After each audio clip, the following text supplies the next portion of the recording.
I'm actually a fan of many of the things Anna has been pointing out. I'm glad she is speaking out about this. It's great. This is the danger that I've been warning you all about, by the way, with people who suddenly want to change their ideological beliefs because people were mean to me online and that kind of shit. Well, yeah, if you are someone who's been advocating for a long time for progressive values, and that might include, you know, LGBTQ plus civil rights movements and stuff like that, and suddenly you got to a crossroad where you were deciding upon yourself that, hey, by the way, I'm for advocating for your civil rights to a point, and you've crossed the line, and now y'all are being mean to me, and honestly, I agree with you on 99.9% of things, but it's on this point one that you're not willing to budge on. Like, honestly, you can't help me out. Like, I mean, fundamentally, that shouldn't detract you at all from what that goal was, right? It's a story from 2023, April 19th, the awakening of Ana Kasparian. But more has happened since then. Ana Kasparian of the Young Turks, who is a progressive, has posted this, independent and unaligned, September 30th. The result, of course, is Cenk Uygur being pressured to fire Ana. He says for extreme leftists, or whoever you are and whatever you'd like to call yourself, who would like me to fire Ana Kasparian for being open-minded, instead of agreeing with you 100% of the time, as you demanded. She agrees with you 100% of the time. You wokey, cancel culture, gender exclusionists. Here's my answer. No. Fuck off. 12,000 likes. Where was this coming from? Can you point towards the examples, please? Can I watch the video of a prominent leftist being like, at this point, if Cenk doesn't fire Ana, he has no morals or values. That's what we demand. We demand that you fire Ana Kasparian. No.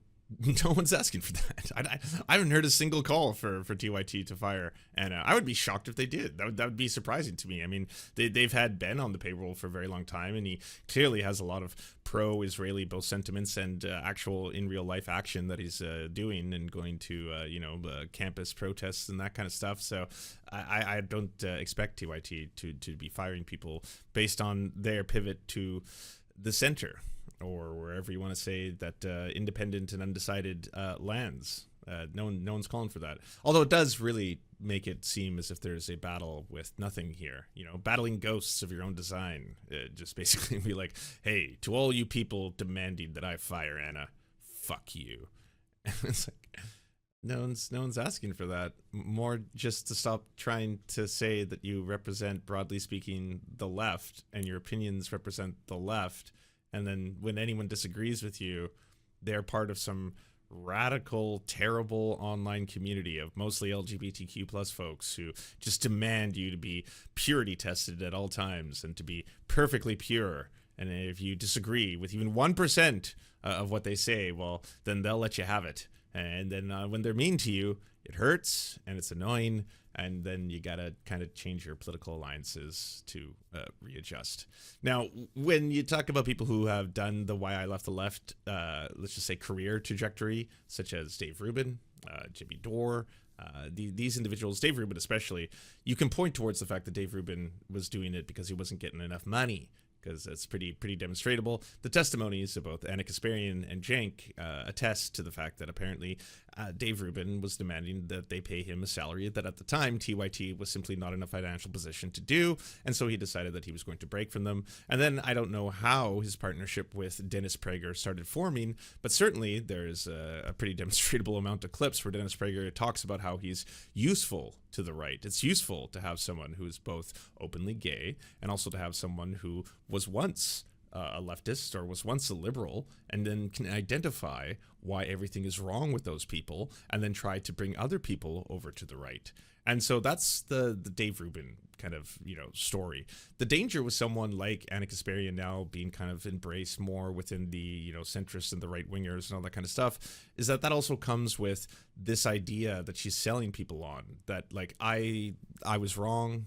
I was so wrong on so many things. I believed it because I was in this kind of groupthink where we're just told to like hate Trumpers and MAGA, and that's what we have to do. So I kind of bought into that.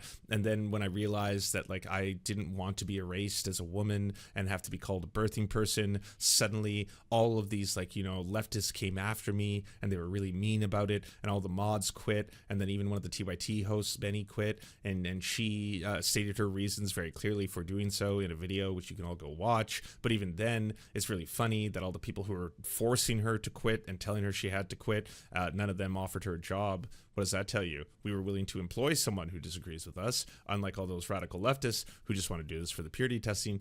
Again, yeah, there's going to be a lot of potential damage that comes from all of this, especially when you have someone who is and has built a career on promoting a lot of progressive ideals, progressive values, and then it gets us to a point now where it's like, oh, I was wrong. They were wrong. All those people. I bought into this where we all have to think the same thing. You're right. All of you. You right-wingers, Tim Pool, all of y'all who say that they're in a cult. It is a cult. And I get a lot of emails and a lot of replies on social media from leftists who fucking hate me. Who tell me all the time that I'm a shit lib, that I'm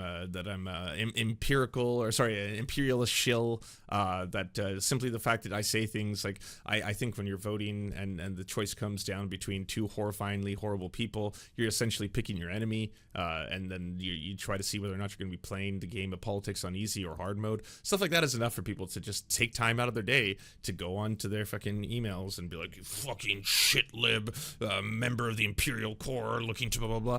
And yeah, it's not pleasant, it's not nice, it's not nice to open up your email and see shit like that. It doesn't effectively suddenly make me change a lot of my core beliefs and values, I guess would be the difference. It sucks when people are mean to you, and when people call you names, and when people basically try to characterize you as something you know you're not. It's shitty, and honestly it's not the greatest.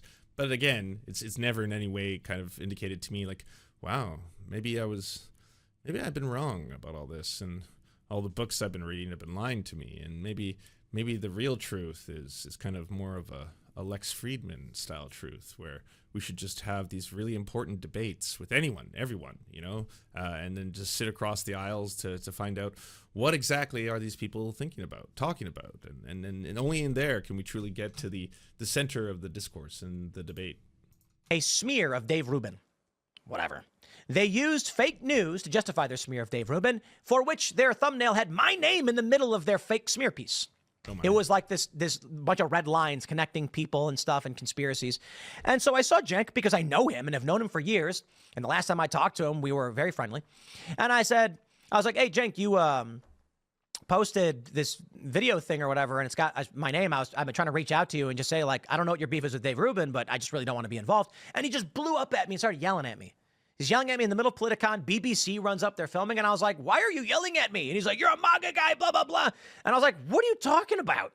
That's nuts. Because this was like 2017. I had not endorsed Donald Trump. I was speaking out mostly against him, critical of him, just not lying, I guess. And so then my respect for him went down quite a bit. But in the past...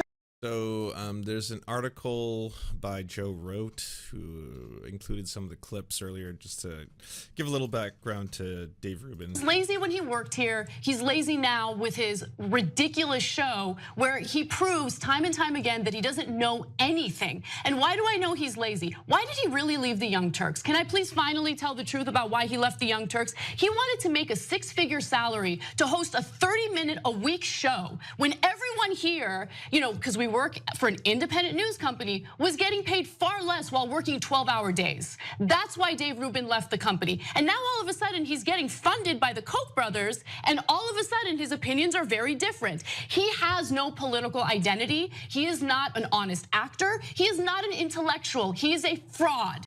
He was lazy. I agree. No notes.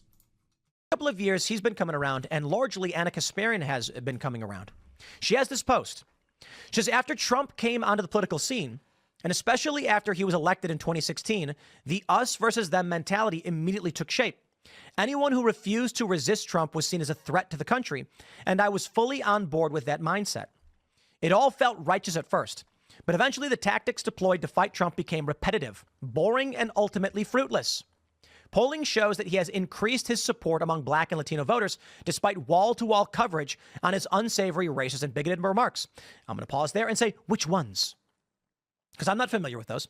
Several years of media raising alarm over Trump's threat to democracy has only resulted in a tight presidential race between himself and Kamala Harris. I can't help but acknowledge that the only thing that was accomplished by resisting Trump was less understanding and more division among Americans. I personally became reluctant to challenge my side or engage with voters who disagreed with me. In turn, I became less knowledgeable about the people and world around me. I saw Republican voters as an evil monolith.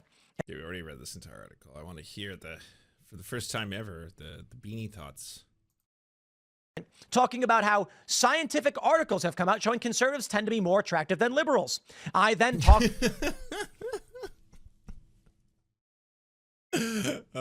I should have expected he was going to make this about him, right? I don't know if you know the lore of that story where basically Tim Pool was pushing out a lot of this kind of like, it's true, the science is pretty conclusive that apparently if you're a conservative, if you're a right-winger, you're just hotter. And we got studies that show it, blah, blah, blah. So obviously a lot of people, including TYT, were making fun of him a bunch for this, right? And attacking him, personally and the way he looks and all that kind of stuff. And he was not too fond, I think, of that arc. About privilege and why the left was actually correct about privilege, and this proves it. And the Young Turks, I think it was actually Anna, said, well, Tim's ugly. Look at his face. He's not much of a looker. Thanks. Sorry. I'm glad he clarified that. I was thinking whether or not I was overstepping my bounds here. I was like, I don't totally beat for beat remember this, but it was a kind of a funny arc, but I was right. And so I'm glad he backed me up there. Thanks for monetizing fake outrage, but I can say this with respect. You're coming around, okay? Look, I don't make videos saying, can you believe what Ana Kasparian said? What a moron. The video I make is, wow, Ana Kasparian, seeing the light, understanding what's going on. And Internet, you can do your work. I'm guaranteeing you, if you started searching the transcripts of YouTube videos, you might find something to that effect. I respect it. The title of this video is not going to be Tim Pool's mad at Ana Kasparian because she's ugly or something dumb like that. I'm only making this video because she's telling the truth. She's having a realization, and that's good news for everybody. I like how he has to brag too. Just be like, just so we're clear, by the way, in the past, they called me uggo, and that was mean, and they were wrong for it.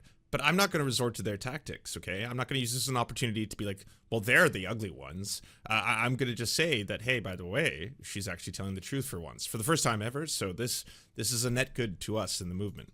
You see me making videos every other day about Sam Cedar. The dude's got a hard-on for me, and he won't stop. But I got to hand it to him. When he puts out a video and gets 500,000 views, at least my name gets more search engine optimization, whatever. These people are obsessed. You seem really not mad about it.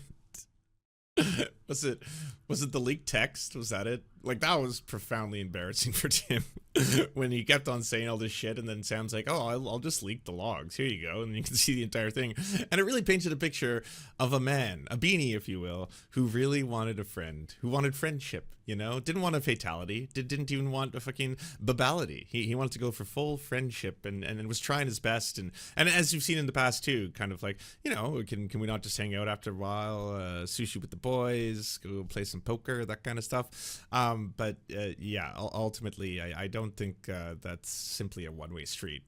I'll tell you this from personal experience. Sam Cedar was one of the first people that Tim Pool invoked when I got there, because I was kind of just trying to ask him. I was like, by the way, why did I have to come all the way out here to do this? I easily could have done this via a Zoom call. You could still have Zoom calls with Sam Cedar, with Steve Crowder. I know you have the ability to do that because I've seen you do Zoom conference calls from this exact studio with people like Ben Shapiro. So there's no reason you don't. It's not like you're limited in your ability to have these debates and not have to be in person at your studio, and traveling all the way to this compound. And then his response was,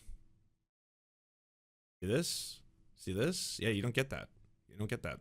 This what we have right here, being able to just talk back and forth like that. You don't get that with those online mediums kind of thing. And then proceeded to show me some of the text logs between him and Sam Cedar. With insane nonsense. This is exactly what I've been talking about, why I can't stand the left. Bro, you want higher taxes? Okay. You want to tax the rich? Sure. You want more access for abortions? Okay. Make your arguments. I'll listen, and we can discuss it, and we can be friends. Because I got a lot of friends on the right, Christians, conservatives, and they say, Tim, one day you'll see the light, one day you come around, but we're working together. to live together, to be friends to the best of our abilities. Well, yeah, working together because y'all are all MAGA. You're all pro-Trump MAGA people. I have a very diverse group of friends: Christians, Christian nationalists, libertarians, and all of us, even though we have very radically different political ideologies and beliefs, can come together on this simple thing and tell you that the Democrats are actually Stalin 5. So that's it. We band together to teach you that. Left? Nah. People that I knew for a long time just put up fake news every day so they can make money off the conflict, as Ana points out. So how's that? That's actually what you got exposed for. With Tenant, you're taking hundreds of thousands of dollars from Russian-backed funders in order to sow dissemination and make Americans believe that Ukraine was their ultimate enemy. Not just Americans, the world, really. It's like the world's ultimate enemy right now is Ukraine. And it's just kind of like, that's weird. Because again, you weren't that really, I'd say, geopolitically active, a lot more domestically, a lot more concerned with domestic stuff going on in the United States. But now you're taking it upon yourself to talk about these geopolitical issues, and oh boy, yeah, here we are. Huh? A smaller leftist YouTube show put out 5 separate videos skewering me about the tweet, while conveniently erasing the advocacy I had done on behalf of the trans community throughout my career. They even went as far as drawing a link between my tweet and trans suicides, which sadly wasn't the most unhinged outcome of the debate. TYT's volunteer YouTube chat moderators quit over the tweet, and some even reported me to Human Resources. An on-air trans contributor even resigned from the company after being urged by online mobs and leftist shows to do so. Curious that not one of those shows hired her after she took their advice. I never apologized for the tweet, and I never will. That whole Who's the smaller leftist? I think it's the Vanguard. I assume so. I mean, it could, like, people were like, was it you? I was like, maybe. I mean, I am small, so I'm not trying to exclude myself from the potential of that. But I think it was the Vanguard that she's referring to. Experience forced me to come to terms with the intolerance of the left and allowed me to publicly reject the ideological shackles that kept my world small and less informed. I'm going to say this. With all due respect, I don't believe Ana was completely blind to this. I think it was just that when it was weaponized against her, she got upset about it. That's my personal opinion. With all due respect, I am actually a fan of many of the things Ana has been pointing out. I'm glad she is speaking out about this. It's great. I'm a fan that Cenk, I respect it, is saying she's allowed to say what she wants. But I am not a fan of how they...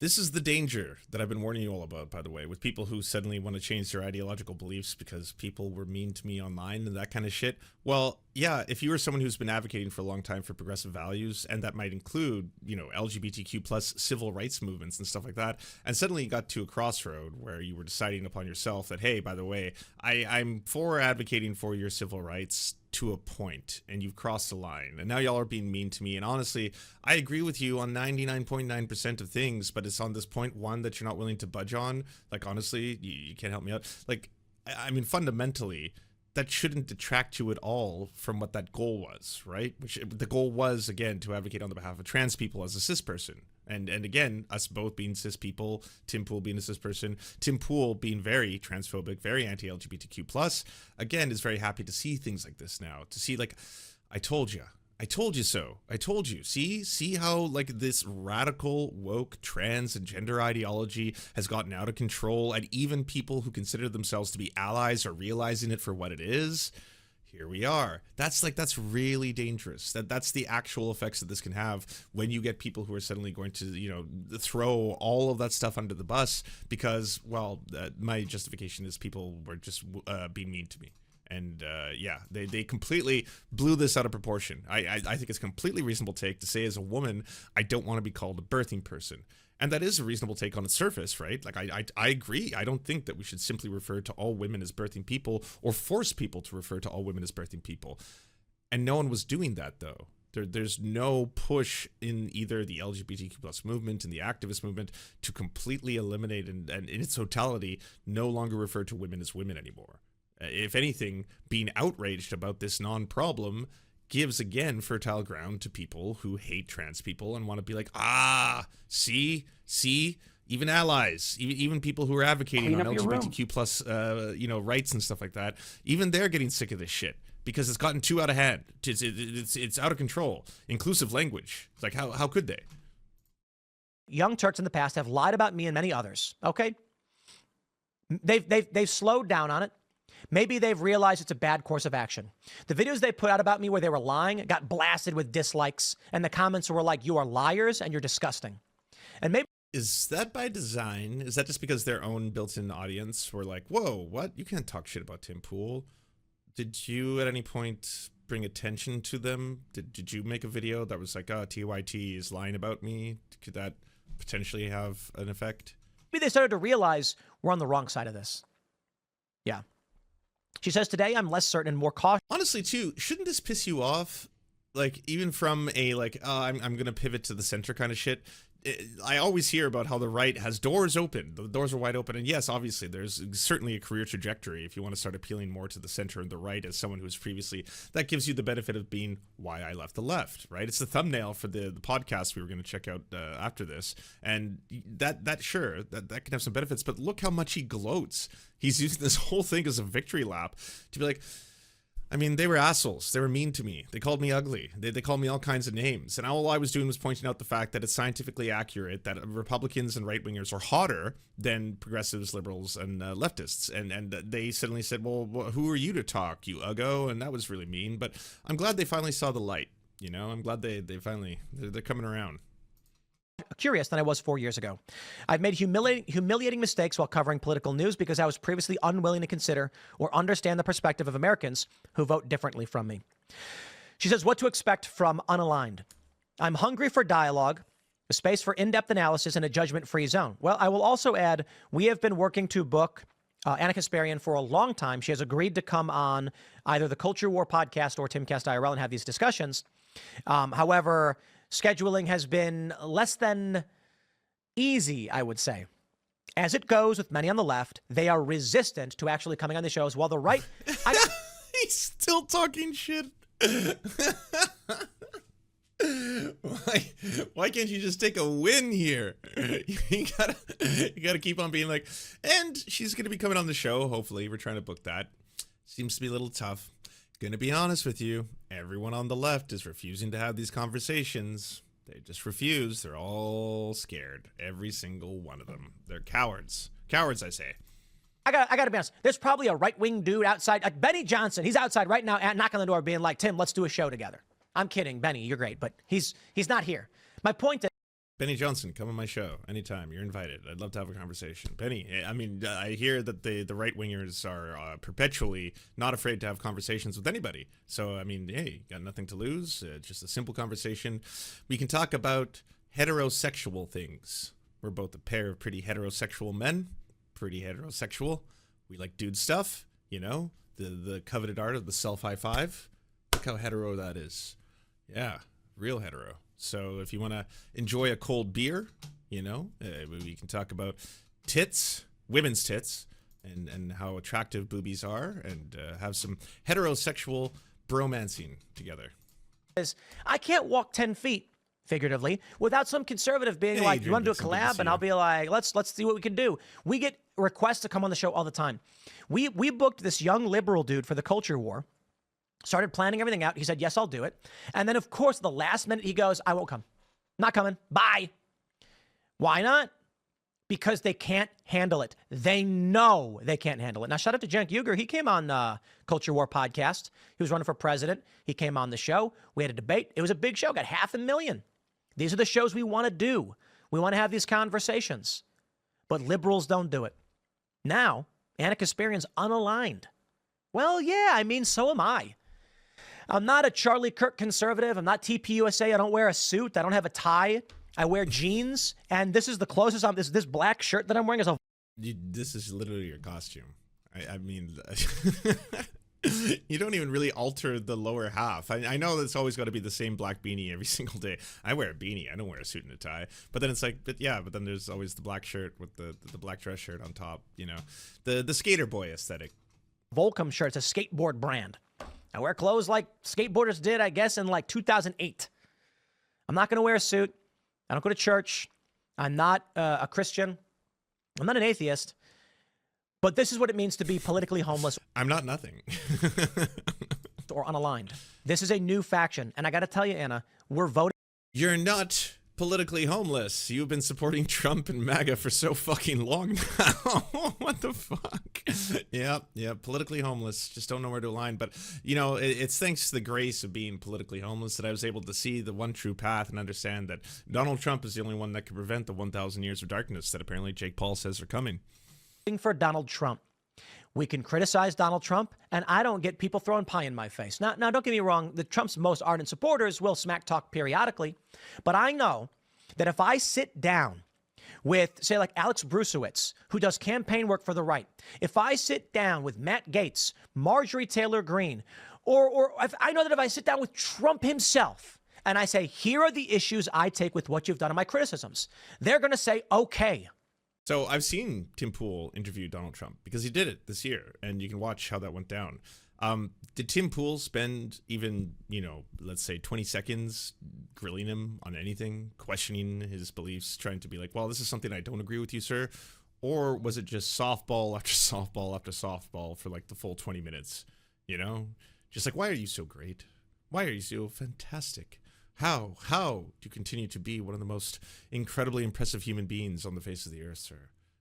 Like, that must be a challenge, isn't it? Well, I grilled him. I asked him that it must be a challenge. I mean, it's kind of a hard question.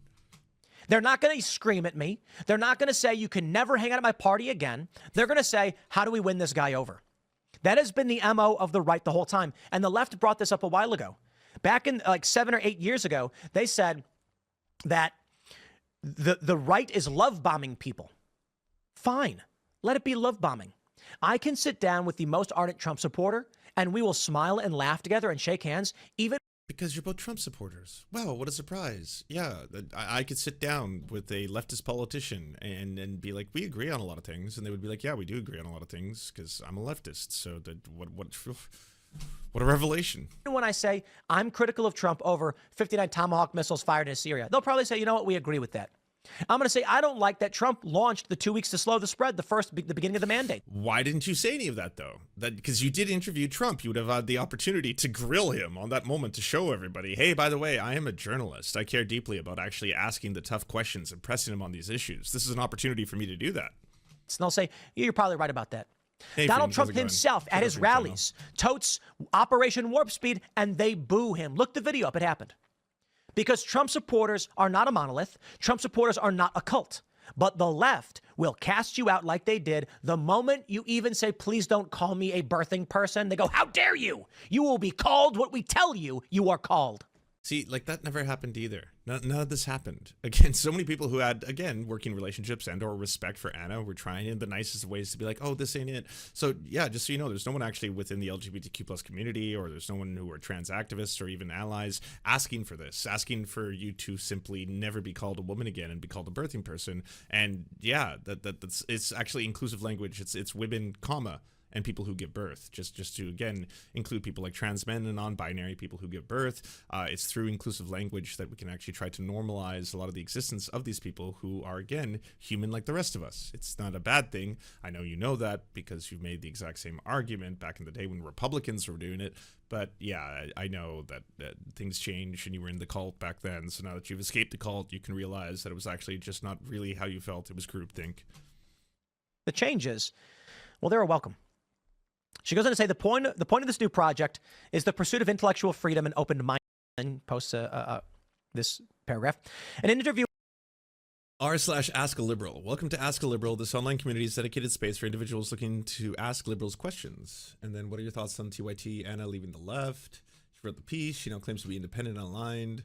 She says it was because of the extreme politics of the far left eating their own, the unchecked wokeism from progressives and hypocritical leftists. I think the two things that most stuck out to me were my evolution started, blah, blah, blah, sexually assaulted, they didn't believe me, he was white, blah, blah, blah. This story, by the way, if it is true that there were people, especially like people on the left or contemporaries or associates who were basically trying to tell her she's not allowed to talk about her own sexual assault, that's disgusting, and shame on you if anyone was actually doing that.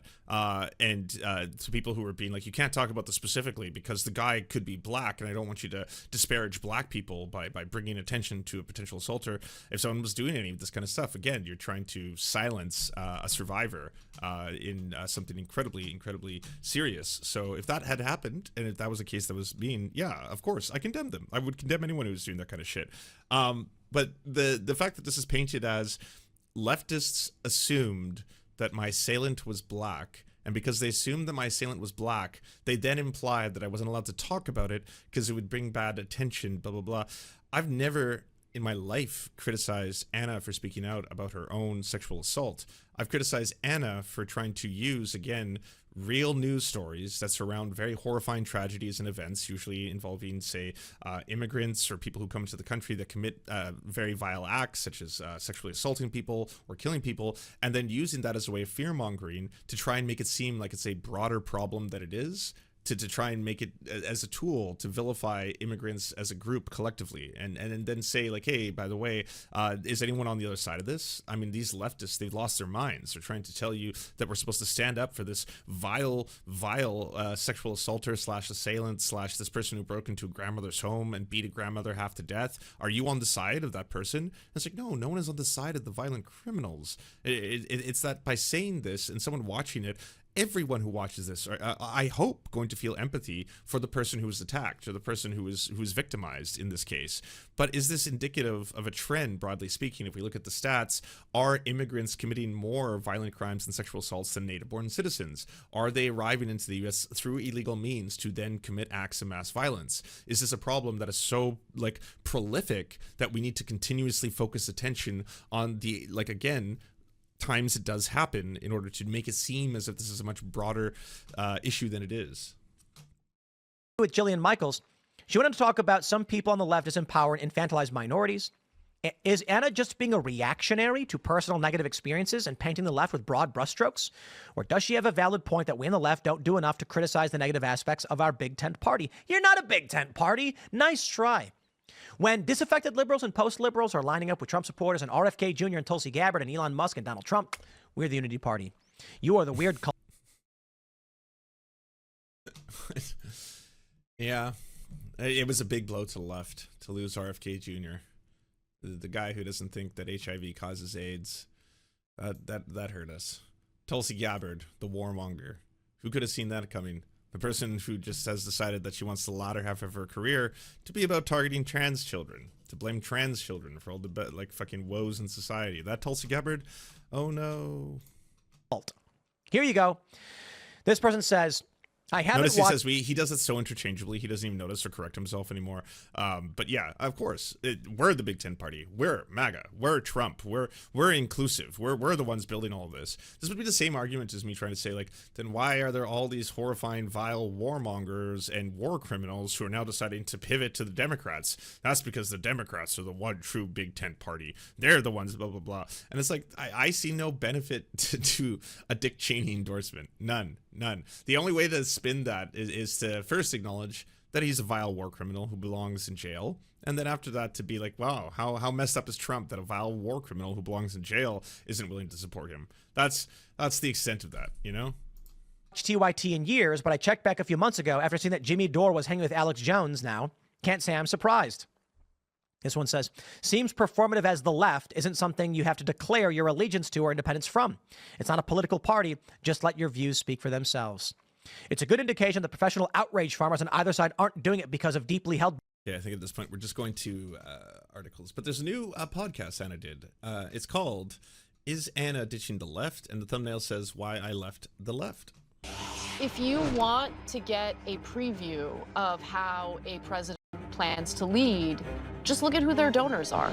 Today's guest is American political commentator Ana Kasparian. She's the producer and host of a hugely successful show on YouTube called The Young Turks. I grew up in the 90s. We weren't as obsessed with dividing ourselves into these little groups based on our skin color or our gender. I have found her to be a sane voice out of all of the crazy madness going on right now. If the Republicans declare one thing, well, Democrats, by definition, must declare the opposite. I don't think that's the right way to look at any issue. And it is my goal on the show to always Back in the 90s, we didn't see race. Yeah, it was neat. I can tell you this as a white-skinned person that yeah, we weren't talking about how we were being profiled on a daily basis, and now apparently we're supposed to have to learn about that kind of stuff because it affects other groups besides us. Things have changed. It's a different world. Elevate different perspectives. They've been Yeah, no, this is not a skit. I know. It feels like a skit. If you were to write this like 10 years ago, I'd be like, yeah, well, what would this look like if someone was doing an effective why I left the left thing? And then pointing out towards the fact that like, well, right now they're so obsessed with race and division and trying to like point out injustices in society and all this kind of stuff. And honestly, I thought we weren't supposed to see race. Aren't we supposed to be colorblind? neglected, they've been ignored. And so they see Trump come in as like a wrecking ball to the political elite. Anna and I are going to dig in on everything right, left, and in between. Some of these nonprofits. Okay, And let's get to it. I have found that moving center, which I'm holding on to as fast and furiously as possible, reminds me of coming out of the closet. Mm-hmm. It was that hard for me when you're like, no, I'm not gay, I'm bisexual. Yeah. No. And it's like, I'm liberal, I'm center, and I'm center right, but Anna, I haven't changed. Yeah, I think that there's a lot going on with political identities, and in a lot of ways, the two parties have also realigned on certain issues. The things that I used to not like about the Republican Party have kind of been adopted by the Democratic Party. Yes. And then you have like factions within the party. Some are more extreme than others, but lately it feels as though the extreme factions of each party has kind of taken over the entire party. And that happens because people who are more, I wouldn't say centrist, but like more moderate in their views or a little more understanding and sympathetic to the other side, they just feel out of place. They feel like they're committing some sort of crime, right? That they're not being loyal enough to their tribe. And so I can totally understand feeling like as you become more and more open and honest about what you're feeling, I can see the similarity of like coming out and how scary that is. Like, it's super scary. And I know from firsthand experience how scary it is. I've watched videos of you a year ago, and you essentially talk about feeling politically orphaned. Homeless. Yeah. But you identify still on the left. Talk Yeah. to me about where you're at. I'm at a point where I actually do not want to be pigeonholed in any political tribe or identity because everything has become very dogmatic. And if you don't buy into the entirety of the dogma, you open yourself up to backlash and being, kicked out of the tribe. And it's like, it's not a fun experience. But I think when you come at every issue from a place of, all right, well, I want to get to the bottom of this story. I want to know what the truth is. What's the reality? That, first of all, allows for more exploring and understanding. And I can't emphasize enough how much happier you become once you have a better understanding of the world around you and those you disagree with politically. Because right now there's, in my opinion, this effort to like really demonize and even dehumanize the other side. And there's a lot of fear mongering going on. And if you have bought into that narrative, then you're going to walk through life thinking that half the country. I mean, it's kind of funny that this whole thing started by comparing, saying that you no longer want to be on the left to the idea of coming out as a LGBTQ plus person. But as an LGBTQ plus person, I will say that over the past couple of years, the rhetoric on the right has ramped up to the referring to all queer folk as pedophiles and groomers, and then normalizing that, and then normalizing discourse surrounding that, and then normalizing accelerating people to be so upset about that they're willing to commit acts of violence towards children specifically. So I don't think the right in any way, shape, or form are being good faith in that, they just want to have a normal political discourse. James Lance, did you know that he just wants to have a conversation? And it's like, that's weird, because every single time I've ever said, hey, by the way, James, you're wrong about something, he replies with, okay, groomer. Tim Pool, another example, that after a mass shooting, a horrifying tragedy in which a bunch of queer people are killed, suddenly says, well, you guys were having one of those grooming events. What did you think was going to happen? They said they were calling for the wood chipper, but fuck around and find out kind of shit. That level of dehumanization and bigotry that has now been normalized on the right, and it's not just for LGBTQ plus people, it also exists for minorities. The idea where, again, it would be something so profoundly racist to hear not only a politician, but even just a right-wing pundit saying on a regular basis that they don't feel comfortable flying on a plane if the pilot is black. Like you just immediately would be like, oh, so you're racist. That's a very racist thing to say. That was a racist sentiment.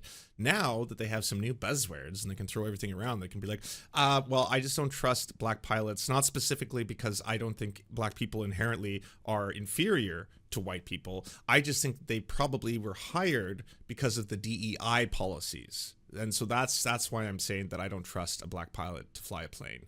You know, that kind of thing. I remember, like, I forget when it was a trip, but me and my partner took, when the plane landed and then we saw the pilot was a woman, we were both like, badass. that was my feeling instantly. Like, you know, you're walking out and then you see the cockpit and then you're like looking in there and then we saw the pilot was a woman, which it's rare. A lot of the pilots in Canada are usually men. And so that I was like, oh, badass. That's cool. And I was like, oh my God, holy shit. No one told us. We weren't informed that a woman was flying the plane. I'm sorry.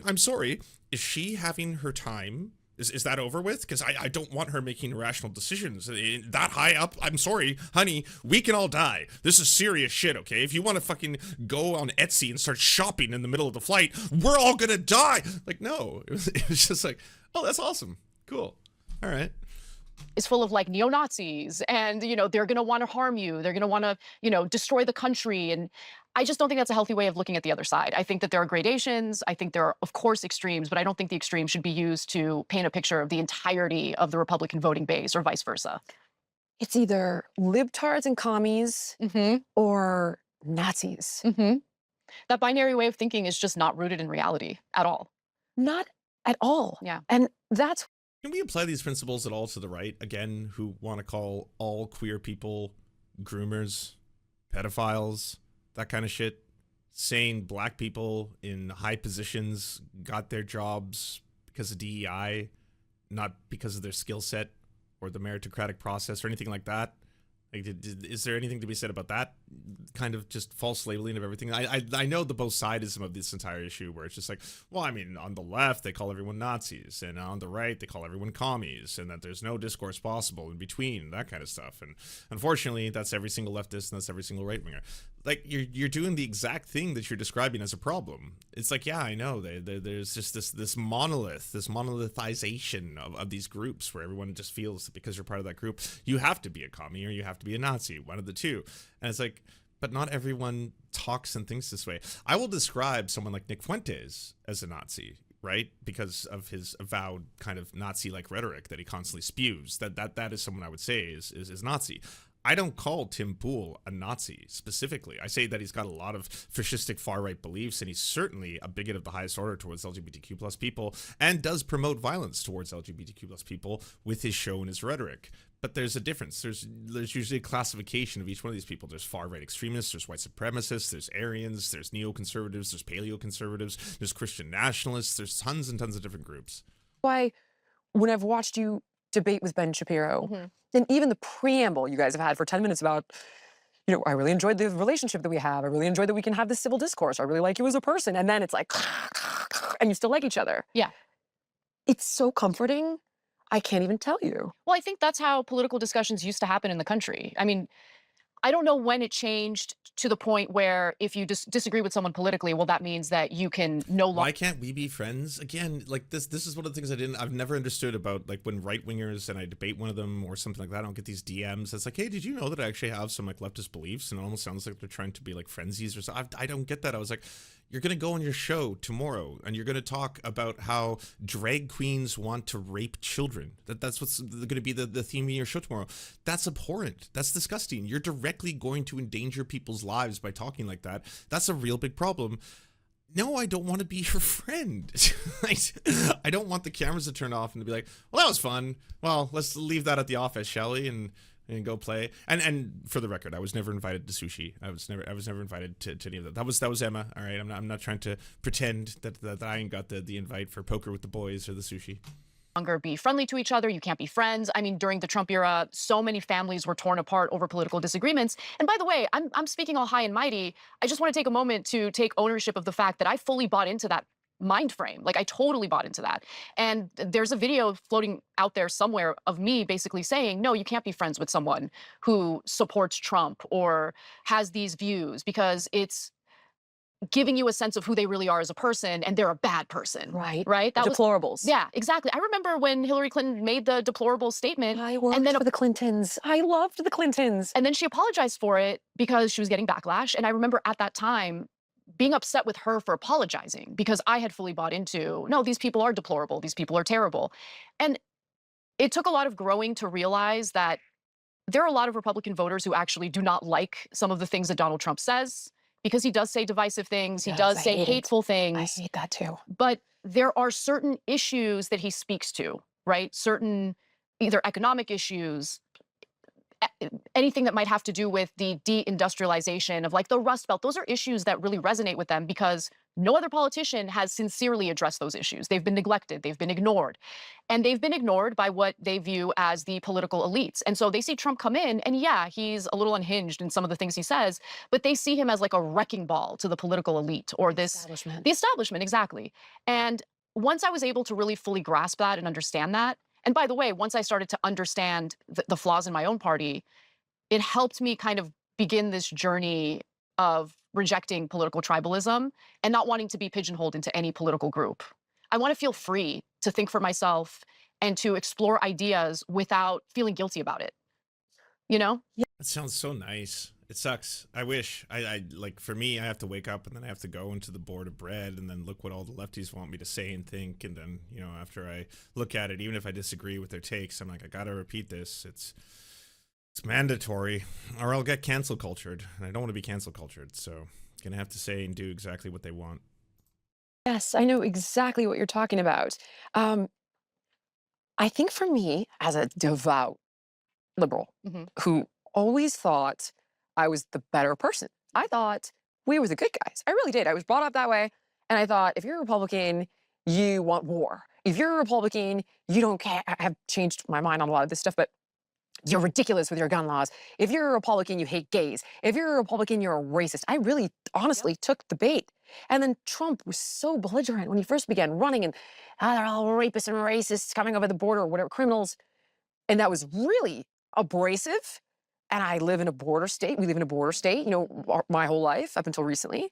And it felt like an assault on all of these wonderful people I saw who were economic migrants wanting a better life. Right. And, you know, There's then a it was butt the woman's coming. right to choose, and we're taking that away, and gay marriage, that's going. And I was appalled. Then I met my wife, and oh my God, I can't believe we're married because she was a Republican. Mm-hmm. And I was like, what is wrong with you? Mm-hmm.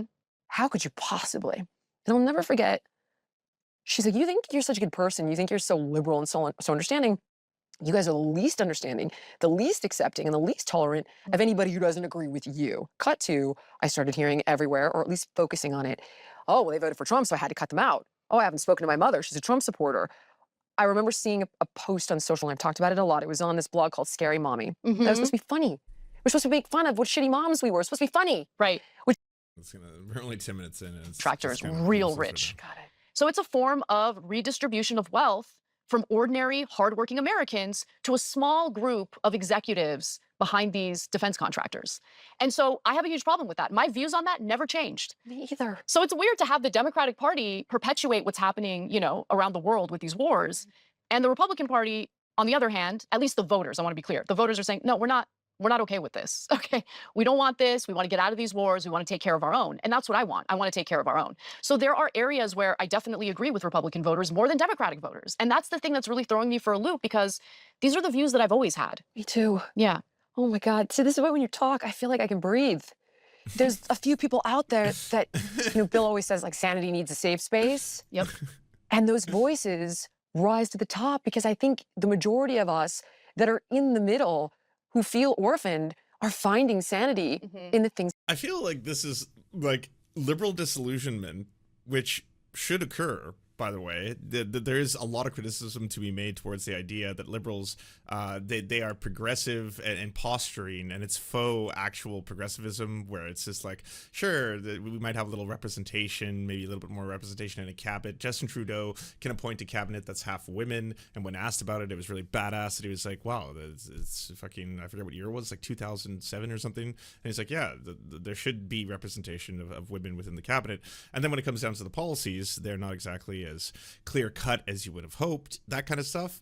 the posturing that liberals like to do, where they feel that they are like, we're not the racist ones. No, we're not racist. All right, I read White Fragility twice, so I can't be racist. I de-racified myself, so it's totally fine. I got no problems there. Well, at the same time, enacting policies that effectively are going to be very, very detrimental to a ton of countries around the world. But then, like, why does it stop there? And then suddenly, well, based on that revelation, this opens the door to republicanism and Republicans and conservatism and right-wingers and understanding where they're coming from now. What are they proposing? Are they the opposite of the Democrats? I've been told my entire life I have to believe the Democrats, and then I see the Democrats doing so many horrifying things globally. And it's like, yes, they do. They absolutely do. The Democrats are really bad as well. And it's like, okay, what does Trump and MAGA offer? I know I was kind of revolted by the disgusting things he said about immigrants, calling them rapists, and then, the trying to remove women's reproductive rights. That's not too great. And I guess, that wasn't mentioned, but he is, he's accused of rape by multiple women over 20 and has been, at this point now, a convicted rapist as well as a convicted criminal. That kind of stuff is certainly not all that great.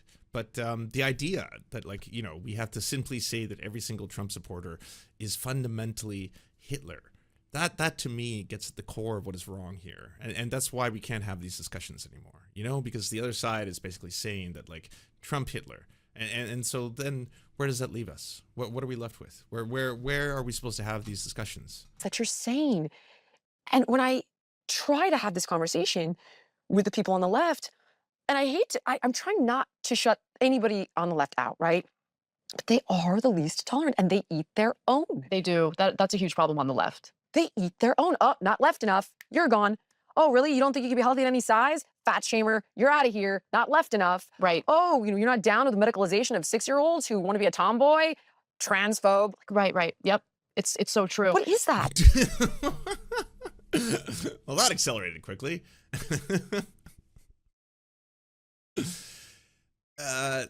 This is like, why aren't you doing the research on your own kind of thing at this point? There's so much ample information out there. Children are not getting bottom surgery. It's not a thing. It's a right-wing lie to scare people, to drum up support for anti-trans policies that, again, directly target vulnerable minorities. That's the problem with that. Like on its surface, again, I think there's that old Thoughts Times tweet that is like, people left the left because leftists are annoying. Who argues with leftists? Leftists argue all the time, kind of thing. It doesn't change the fact that I still want to advocate for civil rights. I still want to advocate for trans rights. I still want to advocate for BIPOC people. I still want to advocate for all that kind of stuff. And sometimes people are very annoying online. It's true. I have been called out by other people on the left a lot of times online and been like, oh my God, really? Am I battling you now over this? And that sucks. And yeah, but I'm not like, well, you know what? It reached a crisis point. Too much. Y'all were too mean, too annoying. It's so myopic. You are forcing people to defect. I want to be the kind of person who empowers people, inspires people, and avoids enabling self-pity in people. And I think that the other issue that I'm seeing, and again, we're making obviously blanket statements because there are gradations on the left and the right, right? So there are plenty of Democratic voters that are just like us. I think a lot of them are terrified to speak out. And I'm hoping that by speaking out myself, it'll empower them to say what they really think and voice what their genuine concerns are. But at some point last year, the other thing that really hit me was the difference between my upbringing. It's also such a critical time in U.S. history to be saying something like this, because there is a monstrous amount of protests that are taking place in the U.S., demonstrations, not just on campuses, but in city squares daily, about the disgust that a lot of people, progressives, leftists, have with the Democrats and the Democratic Party specifically. This whole thing where it's just no, they're all in this kind of groupthink era. There's an entire movement, the Uncommitted movement, that is saying that we don't support Trump. We are not Trump supporters. We will not be voting for Trump. We are not Republicans. We don't support him, but at the same time, we cannot support your current policies that are directly enabling Israel's genocide. And right there, a huge schism, a massive amount of people who are both disgusted and reviled by the policies of the Democrats and are having a lot of difficulty trying to square this really, really terrible and horrifying situation where it's I know that I could potentially contribute towards a Trump presidency by not voting for Kamala Harris. I could do that if I was in a state that requires my vote, but at the same time, I have a lot of trouble putting her name down or checking off her name on that ballot because of her policies that she's indicated towards Israel. And that, to me, is something that I just can't square. I can't get past it. And that is very demonstrable, right? Within numbers. And what the Democratic Party espouses. I was raised by very tough parents. And I would say, like, even though I'm a millennial, an older millennial, I would say my upbringing is more similar to how Gen X was raised, right? Like, Welcome. No, but I think that was the right way because it teaches you to be self-sufficient and honestly empowered, right? Like I always felt empowered to choose my destiny. Right. To, like, if I work hard, and I get it, there are issues in our government, in our system. There are things that, you know, have served as obstacles for younger generations that didn't necessarily exist for older generations. I get all of that. However, we all get to wake up in the morning and make choices for ourselves. And when I hear the Democratic Party constantly disempower people of color, because that's what they're doing. I mean, really think about it. Like they keep using this messaging that infantilizes them and makes them seem as though, you know, if it weren't for us white saviors, you know, messing around with these laws and policies, they would never be able to survive. And I find that so gross. I'll give you a specific example. This drove me crazy. Culver City schools. They took a look at their honors program and they realized— Yeah, so this is referencing what some people in the chat are identifying, the bigotry of low expectations, and that idea that it's infantilizing to actually try and talk about how systemic racism actually exists, to identify it, to refer to sociologists who have been identifying this for a long time, or even talk about deep analysis of this, say like critical race theory, the stuff of lawyers, those kind of things. And it's like, no one who is trying to point this out, specifically usually people of color, by the way, who are writing a lot of these books and a lot of these essays and a lot of these papers to try and explain it to people who may not be subjected to the same degrees of systemic racism as they are not in any way saying you don't have agency. You don't have agency because every single day that you try to do something, a white person controls your every move. And that's what's taking place here. And again, it really sucks because like the idea of simply pointing out that systemic racism is real, that it still exists today in a variety of forms, that there's something to be said not only about accrued, accumulated, and inherited wealth, but about all these systems that, and still, if you want to judge a system, judge it by the results that it produces. The carceral system, how is it producing results? Are they disproportionately black and brown people ending up in jail? What causes that? The education rates, what is leading to schools that are predominantly with black children having lower test scores and stuff like that? Are they in more impoverished communities? Is that directly tied to housing costs, housing prices, things of that nature? Is it more difficult for a black person than a white person to get a job or even to get an interview based on the sound of their name? Is that a real thing? Is it more difficult for people who are indigenous to get rent, to be able to find an apartment to rent because people judge them immediately and think that they may have an alcohol problem, they may not have a job, they're not going to be a reliable tenant, things like that. Things that I, as a white-skinned person, need to think about growing up, right? And so someone points that out.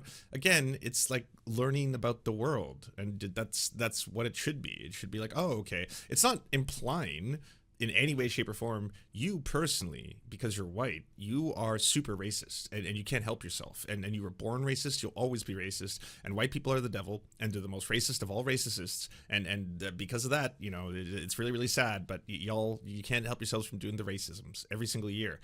It's not that at all. It never has been. The idea where it's like, why is everyone so concerned with race now? Why are they talking about it? It was something that white people never talked about. They didn't experience it. Surprise! Why does Matt Walsh talk about this specifically in that old like interview from him in a parking garage where he's like, when I was growing up, we never talked like this. I never even knew race existed. We never had discussions about this. Well, most likely because you were in a predominantly white neighborhood. You were surrounded by white people. You had white friends. And yes, you may have been making racist comments without even knowing it towards different like ethnic groups and stuff like that. But deep down, were you experiencing racism on a regular basis? Were you going into like establishments where people were following you around, security because of the color of your skin? Were you having more difficulty potentially getting a job because of the color of your skin, because you had a black sounding name, things of this nature?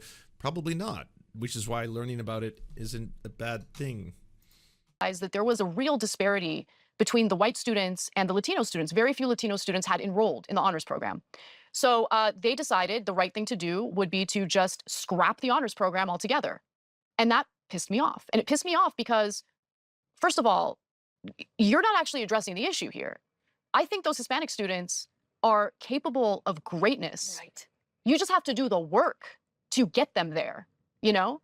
And when you scrap the program, you're essentially communicating to all the students no, we're going to get rid of this opportunity because we don't believe in you guys.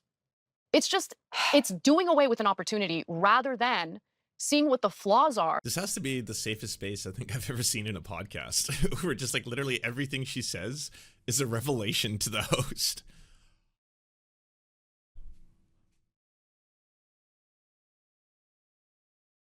Thank you. I'm so happy someone's saying it finally.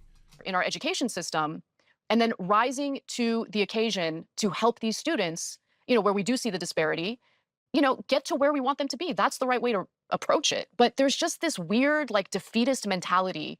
And I'm honestly also very sick of, like, white people going around being offended on behalf of marginalized people. Oh my God, they're just virtue signaling. It's disgusting. It It's is. like, It is. I'm the good guy. Yep. I will. Do you remember this? Oh I will my save God. you, right?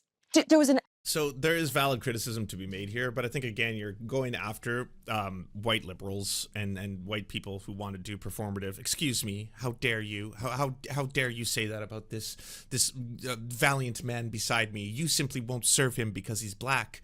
And it's like, wait a minute, you're really not realizing how much you actually might potentially be contributing to otherization right now. In addition to that, there's a difference between being like, hey, by the way, someone is being directly targeted and discriminated against for their race. You should do something. You should. You like, don't just sit there, be quiet, and be like, okay, I'm just going to watch this play out, and it's over now. Oh, thank God, kind of thing. There's absolutely a necessity for that. But there's also a difference between that and performative politics and performative action, right? But the idea that when it comes to like the analysis and all the literature, all the sociology and all the people who have been writing about these kind of topics for a long time, and a lot of them coming from, again, BIPOC individuals, when they're trying to understand the systems themselves and explain it to everybody, that in and of itself is not fucking virtue signaling. That's simply analyzing society and then trying to say and explain, this is the reason why we are seeing the kind of results that we're seeing within these groups. We know race doesn't exist. We know it's a made-up social construct that human beings have invented. So why is it that we're disproportionately seeing so many black and brown people incarcerated by ratio of them appearing in the population of the United States, right? And so we can try to explain that through, again, a lot of different factors. ad that went around, forgive me, and it had like actors that I had loved. One that I trained back in the day when I was like 27.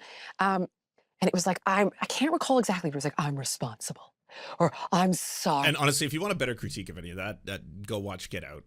That's a really, really good critique and skewering, on the idea of performative liberalism or performative progressives. Like they were the targets in that film, and it may have surprised some people to watch, like, the villains of the movie and all that stuff say things like, I would have voted for Obama a third time if I could. That thing where it's just like, you think you're doing a good job, especially as like a white person, because you are trying so hard to try and make someone else know that you're one of the good ones, kind of thing. Where it's just like, I really want to say this, I'm not a racist, kind of thing, where you don't realize by doing this, you're treating someone else who happens to be the only black person in the room, you're othering them. Like all of a sudden you're being like, by the way, black person, I'm not a racist white person. Okay, black person, that's what you're doing. And that's why that movie was so good and effective at trying to point that out, that yes, of course, performative virtue signaling politics, that is not in any way, shape, or form contributing towards ending oppressive structures and systems.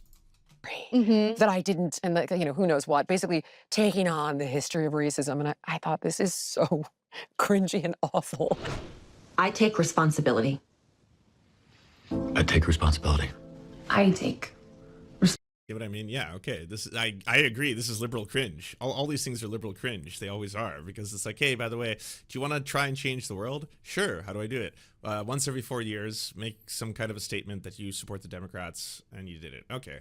Just a little bit more now. Things are a little more rough, okay? We need you to make an anti-racism campaign. So you and a bunch of other really famous actors, you can all get here. You talk about how you take responsibility for your whiteness, do something like that. Again, performative politics more so than anything substantive. Which then alienates those of us who, where there is injustice, would have previously got involved. And now we're kind of like, I'll just stand here because I'm paralyzed to know what to do. Like, Right. I don't want to be a savior, but I don't want to get involved. So again, if your activism is dependent on the way people around you are treating you at all times, then you don't fundamentally care about the activism itself. This is, again, you trying to navigate social scenarios. Like that previous comment that Anna had made, where it's like, it's getting to a point now where I have difficulty speaking to black people because I'm worried about offending them or saying something wrong or something like that. If that's the way that your headspace is in, where it's just like, I have to worry 24/7 about being canceled, got to make sure I say the right thing, got to make sure I don't use one of the words we're not allowed to use anymore, and blah blah blah, then I don't think fundamentally, deep down, what you're doing is like you're showing up because you want to actually help advance a civil rights cause, right? Like you're actually, I was there to protest, and that I'm there. I agree with the sentiment. Black Lives Matter. I'm trying to help out. I'm trying to say things, and then all of a sudden I was like, hey, that guy, he looks pretty tall. He must play basketball. And then someone was like, whoa, we don't say that anymore. Shame on you, you racist. And then they called me a racist, and I was there to help. I was there to contribute, and I don't think I said anything racist. I never used the N-word. I never said anything even remotely mean. They completely pushed me out of this. Now I can't support them. Now I can't contribute. I can't be part of this anymore. Hey Jeff, good to see you. Well, like, I don't know, there are real moments that, like this that you're talking about, right? Like doing the work for the Hispanic kids to make sure they have the resources they need. Right. It's like it gets taken away, so their opportunities get taken away. Exactly. I mean, when I started kindergarten, I didn't speak a single word of English. I'm the child of Armenian immigrants. Yeah, so I grew up, with my parents speaking Armenian. That was the first language I learned. Now I need help with Armenian because my English is way better. But what they did in the elementary school I went to is before any of the classes started, they had me do this test to see where I was with like my English skills. They realized I need English as a second language, like an extra curriculum tacked onto what all the other students were doing. So what the school did was realize, okay, she's having trouble with English. We need to get her caught up. So there's going to be an extra program that we're offering to her to get her up to speed. And that helped me tremendously, along with watching Sesame Street and learning English that way as well. But the school didn't just give up on me and say, she doesn't know how to speak English. We don't know what, maybe we just don't grade her as harshly. Right. So just let her flail, but give her the grade so she can pass. And that's not helping, I remember watching you on Patrick Bet David. I didn't even watch Patrick Bet David. He was so far right, but somehow the friggin' YouTube algorithm flicked it up in my feed, maybe because I had been vocal at the time about leaving California. And you articulated everything wrong with California, and that was the moment I discovered you. And I found you online and have been, devouring your content since then, but nobody can express this. No, I'm saying that, Sharky. Nobody expresses what's wrong if that's a program here that works, then from a fund governing schools. perspective like you do. So I'm just going to say I grew up here. Me too. Okay. Nothing was crazy like this. Right. The homelessness, crime, the advocating for the medicalization of children, like advocating for... Why does that keep getting thrown in there? Why is it like all of you have transphobic brain? I feel like turf brain has just completely eroded any ability to have an analysis of society. You're talking about capitalism. Your issues are with capitalism. It exacerbates a lot of these systems. Oh my God. And then to sit there and be like, and then the medicalization of children, cutting off their genitals. When did it become about that? It's like, it's not about that. That's not a thing. Wait, are you talking about circumcisions? Is that your issue here? That's a separate conversation, I think, than what you're talking about. Late term abort, like, I'm never going to put a limit on. Like, what about 8 months? No, still no. Like, what do you mean still no? Like, what happened to legal, safe, rare? Come on. Like, there's a limit. Come on. Like, this madness. Well, yeah, because the people who are getting abortions in that period of a pregnancy need to do so for medical emergencies. And so, yeah, if it threatens the life of the mother, that they should have the ability to do that. Again, it's not something that... I thought would become so controversial. And I personally feel that I have lived through it, and Gavin Newsom is the tip of that spear. Yeah, for sure. Go. Take me from the top to the bottom. No one does it like you do. And the concern is that it goes from California to a federal problem. Yeah, that should be a concern. And in fact, some of the failed policies that we've implemented here on that should be a concern. It's wild. There's a lot of criticisms you can levy at Gavin Newsom, but like to look at the economic powerhouse that is California, like just that state alone, one of the world's largest economies, and then to be like, yeah, total failed state, absolute disaster. There's more homeless people than ever before in these major cities. Wonder what's causing that. Don't look too far into it. Might be trans kids. And then in addition to all of that, I mean, what happens if that happens on a federal level? What would happen? Why aren't you directing any of this kind of animosity towards, say, Alabama, right, towards red states that have a lot of economic problems, in large part due to, again, a lot of policies that do not directly benefit the people in those states. They directly benefit corporations, and they make life harder. And a lot of times, instead of actually doing policies that are directly going to benefit people, they scapegoat. They go after immigrants. They go after trans people. They go after gay kids, shit like that. Fortunately, have been exported to other states. Right. And I'll give you a quick example, because we have... Clean up your room. Quite 185. Thanks for gifting a sub to Scribble Hearts. Also, thank you, Holy Beer Dragon. Already so long since the COVID lockdown. It has been a long time. I agree. Literally squandered $25 billion on the homeless issue over the last 5 years. And I say squandered because there was recently an audit that wanted to see, like, okay, where did the money go? Because over the last 5 years, we've spent all this money, but homelessness has exploded. Homelessness has increased by 58% since 2013. Okay, so obviously this money isn't going where it was supposed to go. Right. And so it turns out that the state government started giving out these grants during, well, not during, but after 2020. Okay. And the grants that they would give out to were these nonprofits, newly formed nonprofits in many cases, that were tasked with helping the homeless. Except some investigations found they weren't actually helping the homeless. They were giving their executives some massive raises, lots of gifts to the staff. You know, there are videos of some of these nonprofits literally going to Skid Row and handing out crack pipes. Right. And that's their idea of helping the homeless. So the Project Room Key expansion happened, and some of these nonprofits that were tasked with converting old hotels and motels into apartment buildings for the homeless didn't finish their projects, abandoned their projects after getting tens of millions of dollars in these state government grants. And I'm furious about this. They stole from us. And so when you have that experience here, right, in California, and you see how all of these politicians who have all of these friends, who run all of these nonprofits, who stole our money, when you see that, it's really hard to have these conversations about how we need to increase taxes on anyone. You know, increase taxes on the rich, increase taxes on corporations. Generally speaking, I'm in favor of... What up, friends? Hey, good to see you. Can everyone go to twitch.tv/James from the internet. Give James from the internet a follow back. Also, Jeff Waldorf is here. Go check out his YouTube channel. I think Arian Vixen was in here as well. And also Steve Boots was here at the very start of the stream too. Say hi to all the friendly people. We're watching the breakdown of why I left the left and learning that apparently California spent $25 billion to try and end its homeless program. But instead of actually doing anything with that money, they spent it on crack pipes to hand out to the homeless. Which, yeah, I guess is it's unfortunate if that's true. Everyone paying their fair share. Right. Me too. But I'm less interested in having a conversation about taxing people more when I've seen what is done with our money. On a federal level, a lot of it goes to the military, right? Not even the military, not to the men and women who risk their lives for this country. It goes to weapons manufacturers, defense contractors, Boeing, Raytheon. You get the point. You look at the starting... So according to the Hoover Institution, a large amount of the funding did go into policing, unfortunately, and the reason for the continued increase in homelessness is multifaceted. Despite the significant investments, California housing crisis persists due to the high cost of living.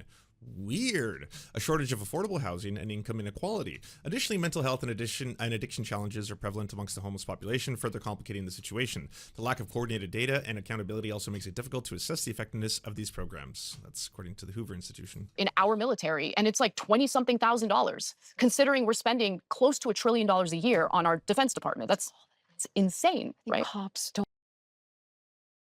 So, Palm Springs, long known as the desert playground for the rich and famous in LA, has enacted a number of progressive measures to address homelessness. Then in July, the all-Democratic City Council passed a ban on sleeping on public property that will expand police authority to arrest the unhoused, underscoring how even liberal cities have lost patience as the homeless crisis persists. Other cities have grown even more emboldened by the June 28th ruling from conservative majority U.S. Supreme Court that camping bans are constitutional. Since then, 12 California cities or counties have passed camping bans, while another 9 are considering them or have already given into the initial approval, according to the National Homelessness Law Center. Many of those cities cite the Supreme Court decision as they pass new ordinances to evict unhoused people from public view. With soaring rents and acute housing shortage, California has an estimated 180,000 homeless people, even though it has spent more than $20 billion on housing and homelessness programs since 2018-2019 fiscal year. Margaret Kushel, professor of medicine at the University of California, San Francisco, and co-author of the 2023 report on the state's homelessness, calls the police crackdowns counterproductive. Having a criminal record impedes a homeless person's chance of getting a job, and then distrust it generates to reduce homeless cooperation with the police, Kushel said, scattering the strains to access to outreach workers. Don't make much either, Sim. They don't, right? And if you want quality cops, T-21, you need to pay thanks for gifting another sub to Ally in HD.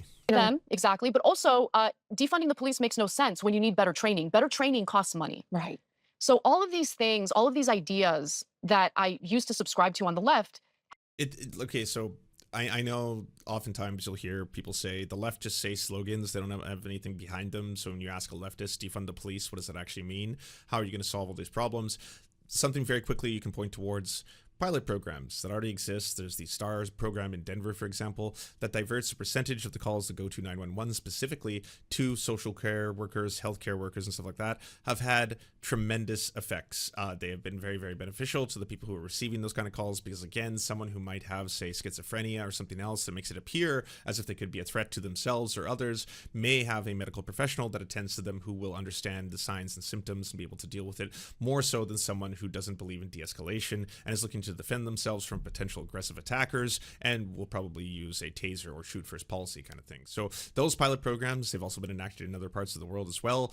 There's one that was working in Victoria, British Columbia. There's other ones that work in other states in the United States. There's a direct example that you can take money that is allocated for the police budget and divert it into a program that, again, is going to take certain kinds of calls to 911 and are specifically going to say, okay, this call doesn't, in the same way you already do it for ambulances, right? If someone's like, hey, I broke my leg, I'm stuck in the middle of the road, most likely the 911 call, unless the first responder that is closest to you is a police officer, is going to be like an ambulance or a fireman, someone who's going to be able to say, try and put you in some kind of pain relief, and then afterwards try and assess what kind of medical emergency you have. Same thing for someone who has a wellness check or a wellness center, something that is oftentimes, directed towards police. You can expand these programs based on their success too, to start going, hey, there's a lot of domestic arguments and domestic disputes. Some of them could require a police officer. We're not trying to discount that, but at the same time, there are certain ones that could require a counselor who might be able to be better situated to try and help the situation. Trying to use the police for this kind of catch-all for all of society's calls, right, can result in, again, violence, death, as a result of just the specific kind of training that police officers have Been implemented and they have failed. And I'm not interested in having a conversation about keeping this gravy train for a select few going because it's the, in their view, moral thing to do. Like, no, this is not moral. All of the problems that you guys said you were going to fix, you have made worse. They refuse to recalibrate, and it's infuriating. Why? Okay. Why? Mm-hmm. And I'm not done with California, but you said refuse to recalibrate. For the life of me, I remember Michelle Obama, Let's Move. Mm-hmm. Health is an alt-right issue now, which I want to get to a bit later on, but I remember the Obamas were anti-gay marriage. Then we got them to, okay, gay marriage. Right. And now it's, let's medicalize children and put them on off-label cancer drugs. Jesus Christ, how do you keep doing this? Like, it's so wild. It's like, okay, so Hillary Clinton, great example there. Someone who was definitely not pro-LGBTQ plus rights, someone who was not advocating for the ability for human beings to find love and marry like anyone else and to have them as equal human beings to every other straight person. So disgusting. And yes, changed her policies. Not because I think she had a vision or sort of like a divine light of God or something like that who suddenly told her, you're being a bigot, stop that. It's because, again, society changes as well. Over that course of 17 years between that and then the new Hillary Clinton, 3.0 that you see, in the same way that the way she used to speak about black people and specifically black criminals used to be abhorrently racist. She used to call black teenagers who could potentially commit crimes super predators and they have to be brought to heel and things like that. She didn't change her tone and rhetoric because she maybe miraculously transformed as a person. In a large part, it's due to the fact that is not socially acceptable to speak that way anymore. It's not socially acceptable to dehumanize gay people in the same way anymore. But it's socially acceptable to do that towards trans folk, to try and restrict their healthcare, to try and take it away from like the most vulnerable communities, children, to be like, yeah, you no longer have access to healthcare because it's part of the culture war and the debate's not settled. And I'm not going to look into what the entire medical community says about this, but I'm assuming it's mixed. And because it's mixed and the jury's out, you're doing mutilation on permanent mutilation and irreversible. And now that's what you got to believe to be on the left, apparently. Drugs and chop off their boobs. And the Obama administration is trying to lift any age restriction on it. They tried to pass that through. Did they really? Yes, Google it. Obama, I did not know that. Biden, the Biden administration. Biden, okay. I'm so sorry. Yeah. The Biden administration has moved to remove any age limitation on the medicalization of gender dysphoria. I have no problem with you changing all that stuff. I just want your brain to be developed. And it is irrefutable that cancer drugs and puberty blockers. It's really unfortunate that, like, you know, that puberty doesn't occur once you're 19 plus. Newly released emails from an influential group issuing trans medical guidelines indicate the U.S. health officials lobbied to remove age minimums for surgery in minors because of concerns over political fallout. Health officials in the Biden administration pressed an international group of medical experts to remove age limits for adolescent surgeries from guidelines for care for trans minors, according to a newly unsealed court document. Age minimums, officials feared, could fuel growing political opposition to such treatments. Email excerpts from a member of the World Professional Association on Trans Health recount how staff for administration Rachel Levine, Assistant Secretary for Health at the Department of Human and Health Services, and herself a trans woman, urged them to drop the proposed limits from the group's guidelines that apparently succeeded. If and when teenagers should be allowed to undergo trans treatments and surgery has become a raging debate within the political world. Opponents say teenagers are too young, blah, blah, blah. The draft guidelines released in 2021 recommend lowering the age from 14 for hormonal treatments, 15 for mastectomies, 16 for breast augmentation and facial surgeries, and 17 for general surgeries for hysterectomies. Wow, that's good clickbait. That's the New York Times too, because you have to scroll pretty far to get to this part where it's not remove all age restrictions. It was change the age restrictions. The headline is Biden officials push to remove age limits for trans surgery, documents show. Wow, that is insidious. And then you could say, you can go into public and be like, the New York Times, the headline article, Biden officials push to remove the age limits, all the age limits. They said 1-year-olds can get breast reduction surgery. Isn't that insane?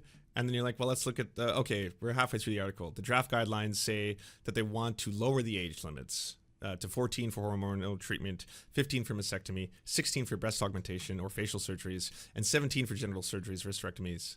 And by the way, breast augmentation, never a problem if it's happening to cis children. That happens to thousands of cis kids in the United States. Thousands of girls, teenage girls, get breast implants in the United States, but they're cis, so they don't have to be gate kept. It's not part of what they feel is some kind of a mental disorder. They're simply just trying to find gender-affirming care, and that's what they want to get. And apparently it's okay if you're cis.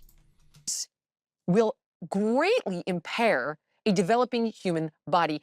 Is this why they started talking? I wanted to see the Matt Walsh part, because that's the only clip I've seen online of this whole interview was them talking about Matt Walsh. Oh, that's early on. Oh, we skipped over the first 10 minutes. Shouldn't have done that. It was the first minute. I watched your conversation with Matt Walsh today. I thought it was a good conversation. I haven't seen that film at all, but I mean, he touches on something that's very real. I watched your conversations with Ben Shapiro, and you inspired me to have that conversation with Matt Walsh. Yeah, because I'm sure you. Wow. Great work. The voice of progressives.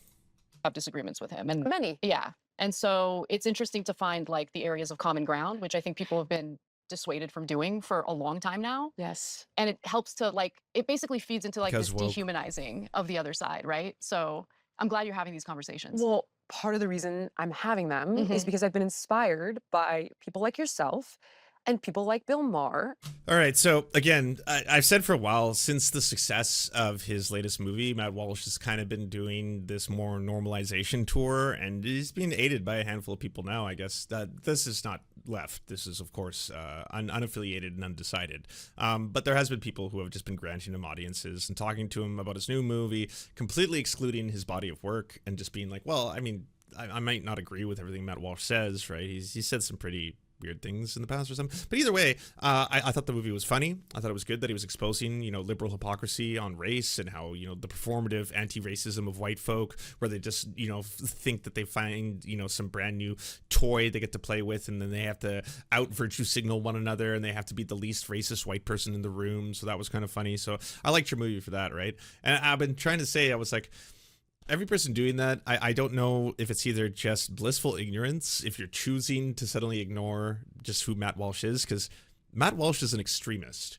There is right-wing commentators and right-wing politicians who are Republican, who want Republican policies, who advocate for Republican policies, etc., who are not the vile kind of extremists where Matt Walsh, he's one of the people that is actively working to get stochastic terrorism enacted upon children. He's one of the people who works directly with libs of TikTok to spread lies and rumors, and those lies and rumors result in people calling in death threats to children's hospitals, to children's schools, and getting teachers, doctors, nurses, all getting death threats, to getting these services services for all children in a children's hospital having to be put on pause as these hospitals get evacuated because, again, they're being directly targeted by the likes of Matt Walsh, Libs of TikTok, and that kind of shit. He's not someone to be taken lightly, or even if he is doing this new thing now, because I saw him when he was on that show with Ryan Grimm, he wasn't talking like the same old Matt Walsh. You can tell, like, success has changed that man. He now wants to get a little bit closer to commercial, profitability. And so now he's just being like, look, I'm not saying that racism doesn't exist. There is some racist people out there, okay? I'm saying systemic racism doesn't exist. You're not treated any differently in society if you're white or if you're black. That's a lie. They try to lie to you about that. That's just the reality of the world we live in. Are there racists? Are there KKK guys? Sure. Of course, there's some racists out there, but for the most part, systemic racism isn't real anymore. We got rid of it. And then Ryan's like, when did we get rid of it? I would probably say the Civil Rights Act. Is when racism ended.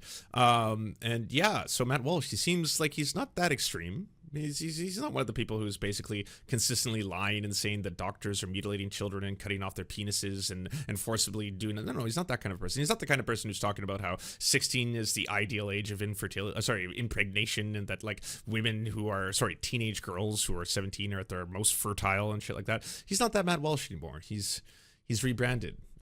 Hey, if you'd like to unlock secret bonus episodes as well as uncensored content, go to patreon.com/The Serfs. This show is produced by Anna Loves Riley, Arian McCarthy, Cheryl Alvarez, Comrade Junkie, Doug Caddy, Everything Important, Hagbard Celine, Jimmy Sombrero, Multimondi, Omni, Political Poppy, Preston Kroll, Quiet 185, Riley and Anna, Roller Dragon, Cernicus, Stellar Gwyn, Sebastian Demel, Travis McClinton, Trincell, Words Greenwood, with additional support coming from all of these amazing human beings right here.